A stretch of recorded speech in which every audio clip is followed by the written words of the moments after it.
Good afternoon. I wanted to start off by thanking you all for making it to your meets mostly on time today for the most part.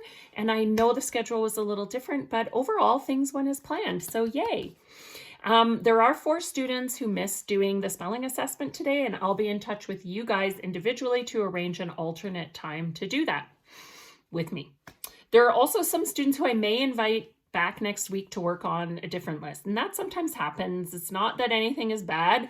It's just kind of like Goldilocks, right? Like this one is too hot. This one is too cold. This one is just right. So sometimes with these lists, this one is too hard. This one is too easy. This one is just right. And because I'm doing it to get information on where people need help to move to the next step, I need to know where it's just right, where you get a bunch of words right, but then some of them you get wrong because they start getting a bit too hard.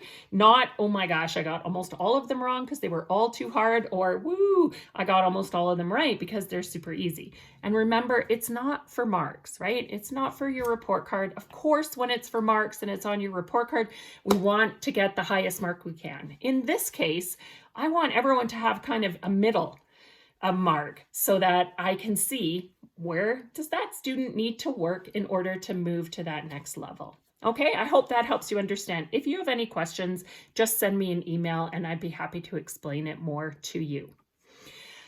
I'm not going to go into the details of Mathletics and Read Theory targets right now like I usually do on Mondays, and that's for 2 reasons. Number 1 is we're working on Mathletics quests this week, so I'll be checking Mathletics targets on Wednesday this week. Also, I'm still finalizing the balances for our points because now that we have some ideas for rewards that people are interested in, I want to make sure I have all the points in that count when I tell everyone how many points they have so that we can go live with it. All right, tomorrow's plan for tomorrow. Please make sure that you know your Mathletics login and password before you come to your morning meet for small math groups, because those groups are going to be working groups tomorrow. I will give you that time to work on your quests. That way I'll be there to help you if you have any questions or to adjust your quests if that needs to happen. I did get some feedback that some people had a crazy number of quests, like 23, and obviously that's not doable in this short period of time. So I went through and checked everybody's and adjusted them to be a reasonable number, but I want to take that time tomorrow during math meets to make sure everybody is on track and working towards finishing them. So that's what we're going to do in our math meets tomorrow. Tomorrow afternoon, I have set aside as time to help you guys prepare for the social studies test, which is on provincial government. That's going to be on Wednesday morning. So if you have questions, make sure that you bring them to the meet on Tuesday afternoon.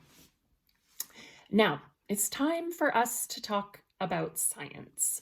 I was really hoping to avoid giving a test for Sky Science because I assigned 3 really in-depth assignments in the last 3 weeks. We had the trajectory of the sun just before the first semester ended. Then we had the moon's phases in week 20. And last week for week 21, we had the planetary note-taking and the planetary trading card. The thing is, there's like 7 or 8 people who haven't done those assignments, or they are missing, especially the week 21 assignment is the really important one. If you didn't complete last week's assignment or you didn't complete it adequately,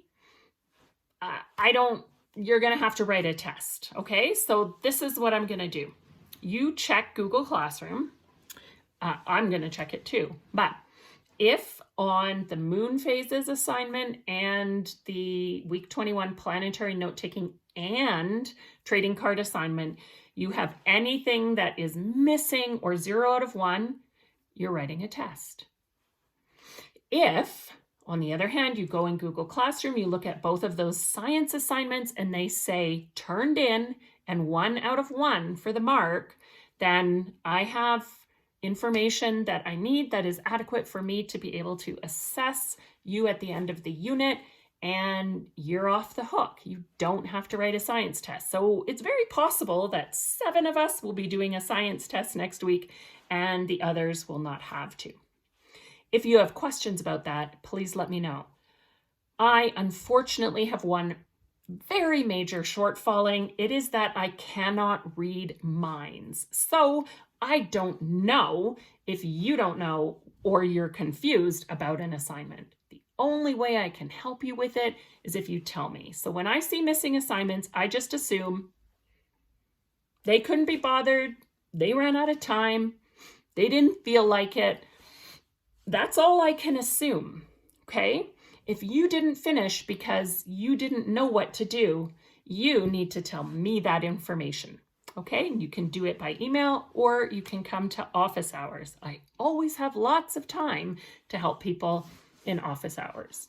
Alrighty, as you can see, today's video's on Edpuzzle, just to change things up a little. So to show that you have been paying attention and made it to the end of the video, you get to answer the question of the day right here. Okay, here it is, folks, your exciting question of the day. You just answer that and I'll give you 10 points for watching.